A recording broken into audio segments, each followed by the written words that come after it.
하나님 말씀 데살로니가 전서 2장 1절부터 보시겠습니다. 데살로니가 전서 2장 1절입니다. 형제들아, 우리가 너희 가운데 들어가니 헛되지 않은 줄을 너희가 친히 아나니, 너희 아는 바와 같이 우리가 먼저 빌립보에서 고난과 능력을 당하였으나 우리 하나님을 힘입어 많은 싸움 중에 하나님의 복음을 너희에게 말하였노라. 우리의 권면은 간사에서나 부정에서 난 것이 아니요 괴계에 있는 것도 아니라 오직 하나님의 옳게 여기심을 입어 복음 전할 부탁을 받았으니, 우리가 이와 같이 말하면 사람을 기쁘게 하려 함이 아니요 오직 우리 마음을 감찰하시는 하나님을 기쁘시게 하려 합니다. 너희도 알거니와 우리가 아무 때에도 아첨의 말이나 탐심의 칼을 쓰지 아니하는 것을 하나님이 증거하시느니라. 우리가 그리스도의 사도로 능히 존중할 터이나, 그러나 너희에게든지 다른 이에게든지 사람에게는 영광을 붙이지 아니하고 오직 우리가 너희 가운데서 유순한 자리요 유모가 자기 자녀를 기름과 같이 하였으니, 우리가 이같이 너희를 사모하여 하나님의 복음으로만 아니라 우리 목숨까지 너희에게 주기를 지으게 함은 너희가 우리의 사랑하는 자 됨이니라. 우선 8절 말씀까지. 데살로니가 전서 성도를 거룩케 하시는 하나님의 말씀을 보고 있습니다. 데살로니가 교회는 정말 신앙생활을 잘하고 있습니다. 많은 환란이 있었지만 주를 본받는 자 되어서 믿는 자가 어떻게 살아가는 것인지를 몸소 보여주는 그러한 교회였습니다. 2장 내용은 이제 이 복음이 어떻게 해서 전해지고 이 복음이 전해진 결과 하게 되는 그 기도의 내용이 2장에 나와 있습니다. 사도를 통해서 어떠한 복음이 전해졌는가. 그래서 2장 1절서부터 데살로니가의 복음이 전파된 것은 이건 하나님의 능력이었다 하는 내용입니다. 형제들아, 우리가 너희 가운데 들어가니 헛되지 않은 줄을 너희가 친히 아나니. 그러니까 바울 사도가 복음을 전하니까 그 복음이 데살로니가에서 받아들여졌죠. 헛된 일이 되지 않았다. 헛된 일. 즉, 이 복음이 들어가면서 그 복음의 열매가 맺히게 된 거죠. 자, 이것은 어떻게 된 것인가? 너희 아는 바와 같이 우리가 먼저 빌립보에서 고난과 능욕을 당하였으나, 빌립보에서 복음 전하다가 쫓겨간 거잖아요. 우리 사도행전에 나온 것처럼 빌립보에서 복음을 전했는데 감사하다는 말을 듣기는커녕 핍박당하고 쫓겨가게 됐죠. 고난과 능욕을 당하였다 우리가. 그래서 거기에서 자의로 떠난 게 아니라 쫓겨서 떠나게 된 거죠. 쫓겨서. 이 사도행전에 보면 바울 사도가 자의로 이렇게 가는 그런 내용들이 나오기보다는 항상 도망다니고 쫓겨다니고 그러면서 복음을 전하게 됩니다. 그런데 고난을 당하다 보면 난 이제 그만둬야 되겠다 이런 생각을 할 수도 있을 것 같은데 끝까지 이 복음을 전하게 되죠. 바울 사도가. 왜 그런가? 우리 하나님을 힘입어 많은 싸움 중에 하나님의 복음을 너희에게 말하였노라.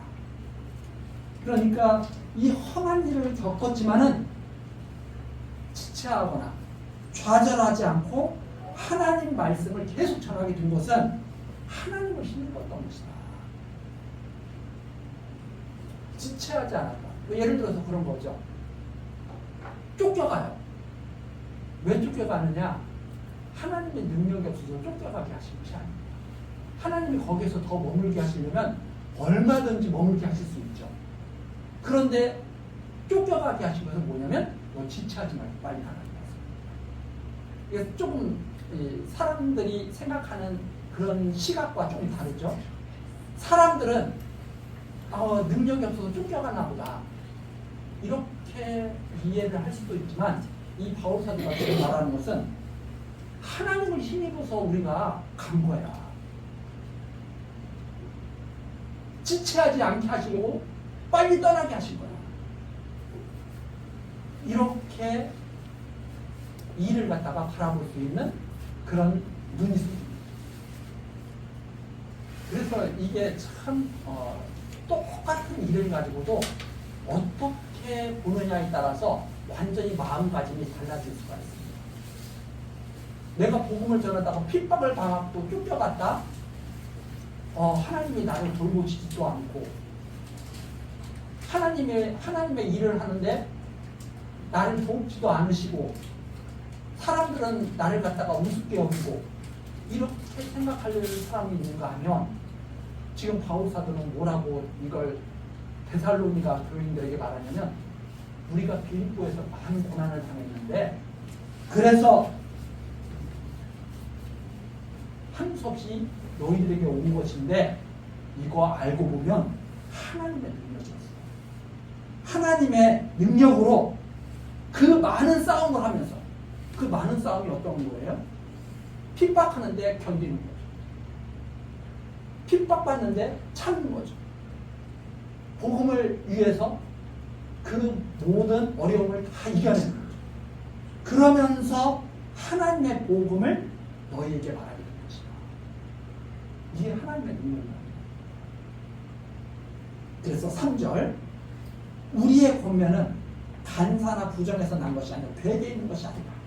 무슨 뭐 간사하기 때문에 복음을 전하고 무슨 괴계 뭐 사기치려고 이러한 것을 전하는 것이 아니다. 4절 나오는 것처럼 오직 하나님의 옳게 여기심을 입어 이 사도들이 복음을 전하는 것은 하나님께서 너희들이 의의 사람입니다. 이렇게 하나님이 인정하시죠. 너희들이 이 복음을 전해야 될 사람입니다. 그래서 복음 전할 부탁을 받았습니다. 너가 사도가 돼야 돼. 그래서 사도를 누가 정하셨느냐? 하나님이죠. 지금도 많은 사람들이 착각하기를 내가 원해서 이 세상을 살고 있다고 생각하는 사람들이 거의 대다수입니다. 근데 내가 원해서 사는 게 아니고요. 하나님이 원해서 살고 있는 거예요. 하나님이 원해서. 내가 원해서 사는 거면 죽고 싶어 하는 사람이 어디 있어요? 끝까지 살아야지. 근데 내가 100살, 200살 건강하게 살고 싶어도 그게 내 마음대로 돼야 안 돼요. 내 마음대로 안 되잖아요. 그 말은 젊었을 때도 마찬가지다. 그래서 사람들이 자꾸 착각하는 게 뭐냐면 우리가 예를 들어서 겨울철에 나무가 다 죽은 것 같은 나무가 봄이 되면 다시 이렇게 소생하는 것을 보고 아 죽은 것처럼 보였어도 살아있는 거였구나. 이런 걸 통해서 사람이 죽어도 부활이라는 것이 있겠구나 하고 우리가 어렴풋하게 그런 것을 보면서 이해를 하잖아요. 이 생명이라는 것도 마찬가지예요. 생명이라는 것도 내가 생명의 주인이 아니에요. 내가 생명의 주인이면 내가 그냥 살고 싶으면 내가 살아야죠. 100살, 200살. 근데 아무리 돈 많은 갚더라도 죽을 때 되면 별짓을 다 해도 죽게 되잖아요. 그래서 생명이 자기 것이 아닙니다. 생명의 주인은 하나님이시거든요. 그러면 우리 사람은 다 이해하는 것 같아도 사실 이해하지 못하는 게 많이 있습니다. 생명이 이 마치 복음이 전해진 것과 똑같아요. 자, 빌립보에서 쫓겨났잖아요. 빌립보에서. 여기서 더 이상 있을 필요가 없어. 복음이. 어디로 가야 돼? 데살로니가로 가야 돼. 데살로니가로 복음이 빌립보에 전해졌던 복음이 데살로니가에 전해져야 되죠. 이 복음을 전하게 하시는 분이 누구냐? 바로 하나님이시다. 그래서 여기서 떠나게 하는 거예요. 빌립보에서 떠나. 많은 고난 받았어. 너 이제 거기서 더 이상 고난 받고 핍박받고 매맞고 있지 마. 빨리 가. 데살로니가로 딱 가죠. 그래서 여기서 또 쭉 가서 결국은 로마까지 이렇게 이르게 되는 거 아니에요? 복음이 로마까지. 이 사도행전은 이렇게 로마까지 이르게 되죠. 우리 사람의 사는 모습도 이와 반대예요. 왜 그러냐면, 자, 할아버지 할머니가 살고 있었어. 많은 고난을 겪으면서 이 땅에서 막 살고 있어요. 할아버지 할머니 때가 딱 끝나. 많은 고난을 겪으면서 이 땅에서 살았잖아요. 할아버지 할머니가 갖고 있던 그 생명, 할아버지 할머니 것이 아니고 하나님 거였어요. 그것이 아버지와 어머니한테로 가. 그 아버지 어머니가 많은 고난을 또 겪어. 때가 딱 차면 손자 손녀한테 가. 그런데 가만히 생각해 보세요. 할아버지 할머니가 진씨였는데 딸을 낳았어. 이 딸이 이 씨와 결혼을 했어. 그러면 복음이 누구에게 갔어? 이 씨에게로 간 거야. 그렇죠? 그런 경우가 있겠죠. 그래서 우리들은 복음이 항상 사람이 원하는 대로 이렇게 간다고 생각하지만, 아니, 할아버지 할머니가 낳은 딸이 이 씨와 결혼을 했지, 최 씨와 결혼을 했지, 박 씨와 결혼을 했지, 어떻게 알아? 몰라. 이게 마치 하나님이 주관하셔서 복음을 전하는 것처럼, 이 생명이라고 하는 것, 이 복음이 전해지는 거에는 생명이 담겨있거든요. 이 생명이라고 하는 것이 어떻게 결실을 전해지고 결실을 맺게 되는지는 하나님이 아십니다. 그래서 우리 사람들은 이렇게 그냥 이렇게 결혼해서 자녀를 낳고 키우고 하는 것이 마치 자기를 위해서 하는 것처럼 이렇게 이해를 하는 경우가 많이 있지만, 하나님의 섭리를 담고 있는 거죠. 하나님의 섭리. 그래서 많은 사람들은 자기를 위해서 산다고 생각하고 생각하고 스스로 자기 생명을 유지한다고 생각하지만, 성경에서는 그것이 하나님께로부터 나왔다 이렇게 말합니다. 근데 가만히 한번 그런 것들을 생각하면서 이렇게 해보세요. 아, 이게 어떻게 결실을 맺게 되는가? 하나님의 뜻대로 결실을 맺게 됩니다. 땅끝까지 이르러 내 지민이 되리라 하시는 것처럼 그 복음이 땅끝까지 이르게 되는 거예요. 하나님의 뜻대로. 조금 이해하기 쉽게 제가 말씀드립니다. 이렇게. 그래서 우리들이 사는 모습을 이렇게 보면서, 야, 하나님이 어떻게 일을 하실까? 이런 것을 계속 생각한다면 이렇게 이해가 되는 거예요. 아, 우리 뜻대로 전해지는 것이 아니라 복음이 하나님 뜻대로 전해지는 것이고, 생명도 우리 뜻대로 유지가 되는 것이 아니라 하나님 뜻대로 전해지고 유지가 되는 것이구나. 그래서 마치 복음이 담고 있는 이 생명을 우리에게 삶 속을 통해서, 자연을 통해서도 조금이나마 이해를 하게 되지.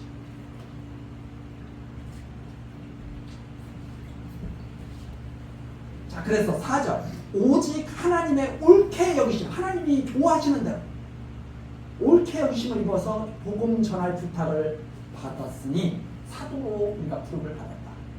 우리가 이와 같이 말하면 사람을 기쁘게 하려 함이 아니요 오직 마음을 감찰하시는 하나님을 기쁘시게 하려 한다. 그래서 결국 하나님을 기쁘시게 하는 뜻을 알고 그 뜻대로 살아가는 이 사도가, 이것이 바로 데살로니가의 큰 열매를 맺자. 그 사도의 그 삶이. 자, 그래서 헛된 것이 아니다. 하나님을 기쁘시게 하시는 것이다. 5절. 너희도 알거니와 우리가 아무 때에도 아첨의 말이나 탐심의 탈을 쓰지 아니한 것은 하나님을 기쁘시게 하는 복음. 하나님을 기쁘시게 하는 복음이냐, 인간을 기쁘게 하는 복음이냐. 또 인간을 기쁘게 하는 복음은 바로 인본주의 신앙. 하나님을 기쁘시게 하는 복음이 바로 신본주의 신앙을 갖게 됩니다. 인간을 기쁘시게 하는 것. 야, 너는 네가 복받을 만한 일을 했으니까 네가 복받는 거야. 이 인간을 기쁘게 하는. 아, 그래, 내가 복받을 만한 일을 했지. 인간을 기쁘게. 근데 너는 복받을 존재가 아니었는데 하나님이 너를 사랑하셔서 복 주신 거야. 그게 하나님의 사랑이야. 이러면 내가 복받을 만한 존재가 아니라고 기분 나쁜 거야. 내가 안 받으면 누가 받아? 야, 너는 지옥 가야, 마땅히 지옥 가야 되는데 하나님이 너 사랑하신 거야. 그럼 다 기분 나빠요. 내가 지옥 갈래? 야, 그럼 누가 천국 가냐? 내가 지옥 가면. 다 그런 시대예요. 그러면 어떻게, 당신이 아니면 누가 천국 가겠습니까? 이렇게 말하면 다 좋아하는 거죠. 하나님을 기쁘시게 하는 게 뭐냐? 인간을 기쁘게 하는 거예요. 인간을 기쁘게 하려면 아첨해요.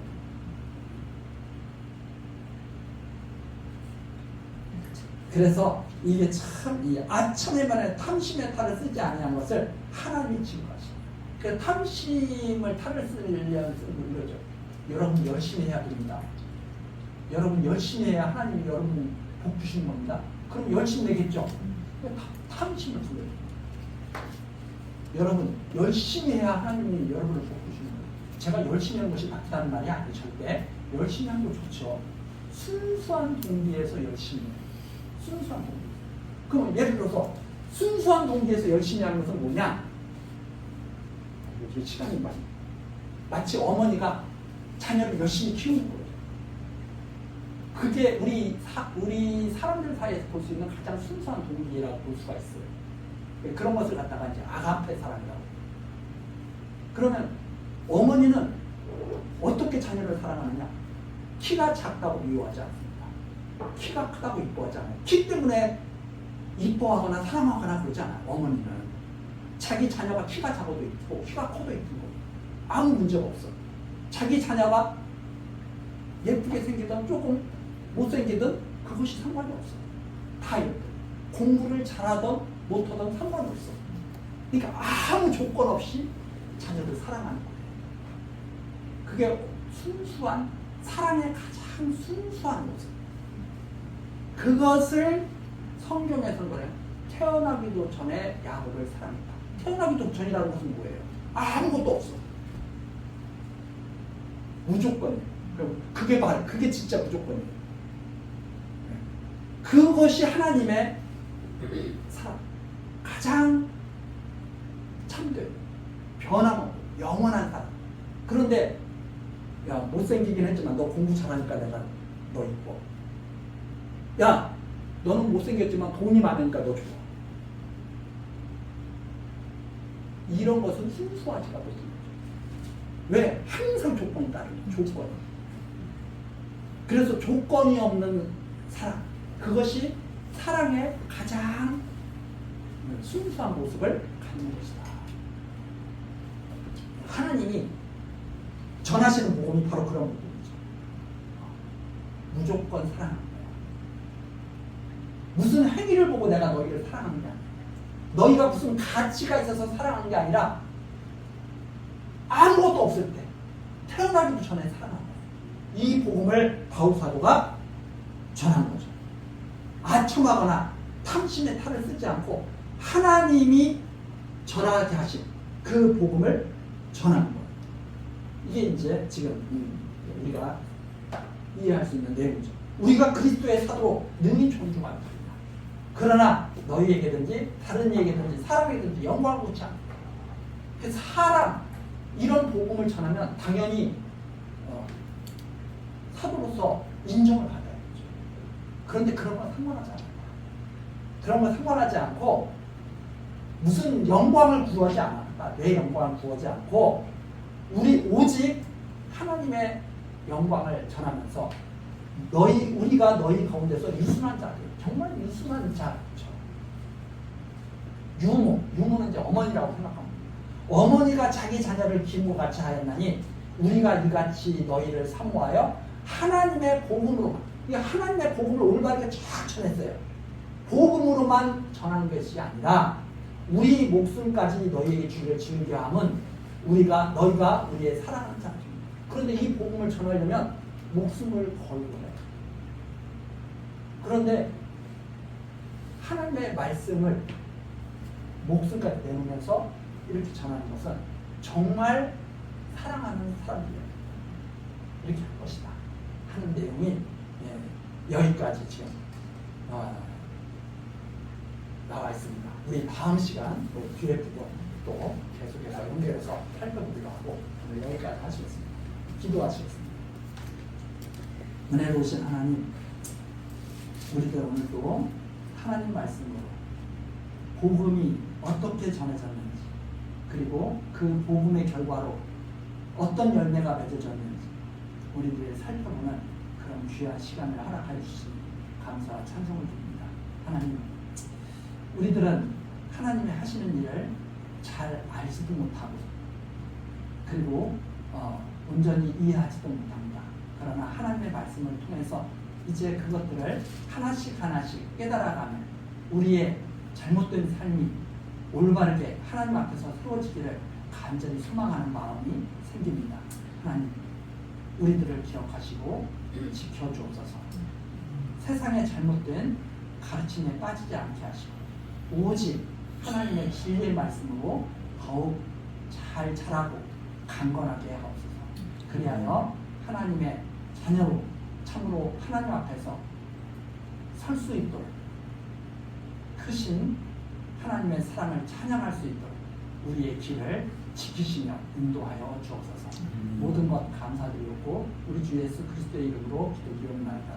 아멘.